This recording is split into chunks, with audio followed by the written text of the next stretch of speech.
Guys, আসসালামু আলাইকুম। কি অবস্থা সবার? অনেক দিন পর চলে আসছি গাইস। এখন যাচ্ছি আমি আর আম্মু মেলায়। এখানে শুনছি যে আজকে এবার নাকি কিছুই হবে না, বাট তাও আজকে আমার এক্সাম নাই, কালকেও এক্সাম নাই, তাই আম্মুই নিজেই বলতেছে যে চল যাই। আমার বলা নাকি আম্মুই বলতেছে চল যাই মেলায় ঘুরে আসি। এই যে আমি দেখো কানে ইয়ারিং পড়ছে একটা ছোট দেখে। মেলার মাঠে পা রাখতেই দেখি এত এত দোকান বসছে, ভাইরে ভাই, দেখেই তো মনটা একদম খুশি হয়ে গেল আমার। এবার তো মেলা হওয়ার কথাই ছিল না, বাট তাও দেখি এত সুন্দর মেলা বসছে, তাই একদম খুশি হয়ে গেছি আমি। কিন্তু এত পরিমাণে ভিড়, বাপরে বাপ, দেখো কত পরিমাণে লোকজন এখানে, মানে হাঁটায় লাগতেছে না, মানুষের ধাক্কাতেই একদম চলে যাচ্ছি। এই ভিড়ের মধ্যে ভিডিও করাটা সবচেয়ে বড় একটা কষ্টের কাজ, কিন্তু তাই কি হয়েছে, তোমাদের জন্য একটু কষ্ট তো করাই যায়। প্রথমেই দেখলাম মিষ্টির দোকান, তবে খাওয়া দাওয়া পরে করব, আগে একটু কেনাকাটা করে নিই। সবার প্রথমে চলে আসলাম কসমেটিক্সের দোকানে, একটার পর একটা সবকিছুই দেখতেছি। এখানে ক্লিপ দেখতেছি, যদিও ক্লিপ আমি একেবারেই কিনবো না, আর তেমন পছন্দ হচ্ছে না। তো তারপর দেখতেছি ছোট্ট ছোট ঝুমকা।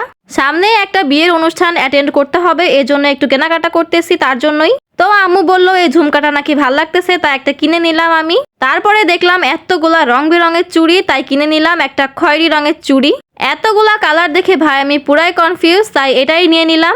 এটা সব শাড়ির সাথেই পরতে পারবো, বেশ ভালোই হবে।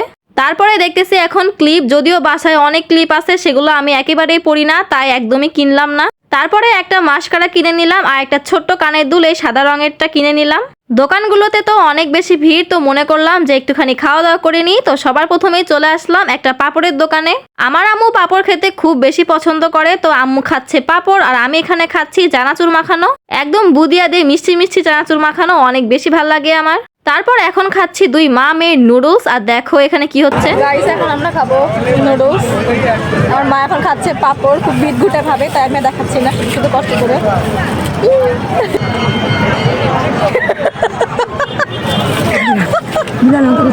তো নুডলস খাওয়া দাওয়া শেষ করে এখন খাচ্ছি এই ছোট্ট ছোট বড়া, দুজন বসে বসে। দোকানগুলোতে ভিড় তো এখনো লেগেই আছে, তো আম্মুকে বললাম তুমি একটু এক সাইডে যাও, আমি একটু দেখে নিই কি কি কিনতে পারি। এত পরিমাণে ভিড় যে দোকান পর্যন্ত পৌঁছাতে পারতেছি না। তো এখানে অনেকগুলো ব্যাগ দেখলাম, তো তার মধ্যে একটা ব্যাগ আমি নিয়ে নিলাম, আর তারপরে একটা লিপ জেলও কিনে নিছি। আর তারপরে খাচ্ছি এখন এই চিংড়ির বড়া, মানে এক কথায় চিংড়ি মাছ খাচ্ছি।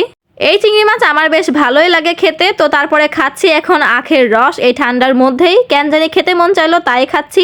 তো সন্ধ্যা হয়ে আসতেছিল, তাই চলে আসছি বাসায়, আর আমি কি কি কিনছি সবকিছুই দেখাবো তোমাদেরকে এখন একটা একটা করে। তো সবার প্রথমেই দেখাবো এই ব্যাগটা, এটা অনেক পছন্দ হয়েছে আমার। ওই যে বললাম না সামনে একটা বিয়ের অনুষ্ঠান আছে, তার জন্যই এত কিছু কেনা। তো তারপরে একটা কালো রঙের ব্যান্ড কিনে নিছি, এটা অনেক বেশি সুন্দর, পরে কখনো পরে দেখাবো তোমাদেরকে। আর তারপরে কিনছি একটা পিন, মানে ব্রুশ, এটা একদম ছোট্ট এবং অনেক কিউট ছিল। সবাই দেখো কিউট লাগতেছে না, বলো বলো? আমার কাছে তো বেশ ভালোই লাগছে ভাই। তারপরে কিনছি একটা ঝুমকা, ছোট্ট দেখে একটা ঝুমকা। ঝুমকাটা আমার থেকে আমার মায়েরই বেশি পছন্দ হয়েছে। তারপরে কিনছি এই তো এই খয়েরি রঙের একটা চুড়ি, সরি একটা চুড়ি না, এতগুলা চুড়ি কিনছি। তারপর আরো একটা মাস্কারাও কিনছি, তারপর একটা লিপস্টিকও কিনছি এই রঙের। এই রঙে কোনো লিপস্টিক আমার কাছে ছিলই না, এটা কি রং সত্যি জানি না সঠিক, তবে আমার পরে বেশ ভালো লাগতেছিল, তাই কিনে নিছি একটা। তারপর এই ছোট্ট কানের দুল কিনছি একটা, এটাও বেশ পরে ভালোই লাগতেছিল।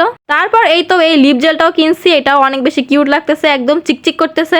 সব কিছু দেখানো শেষ, তো লাস্টে মিষ্টি কিনছিলাম, তো এখন মিষ্টি খাচ্ছি বসে বসে। এখন এই মিষ্টিটা আমি প্রত্যেকদিন অল্প অল্প করে খাবো। তো যাই হোক, আজকে সারাদিন প্রচুর পরিমাণে কেনাকাটা হয়েছে, অনেক ঘোরাঘুরি হয়েছে। এক্সামের কারণে আমি এই ব্লগটা কোনোভাবে আপলোড করতে পারতেছিলাম না, তো ফাইনালি সময় পাইছি ব্লগটা এডিট করা, তাই এডিট করে ফেললাম। সো যাই হোক, আজকের মতো এটুকুই ছিল। সবাইকে আল্লাহ হাফিজ।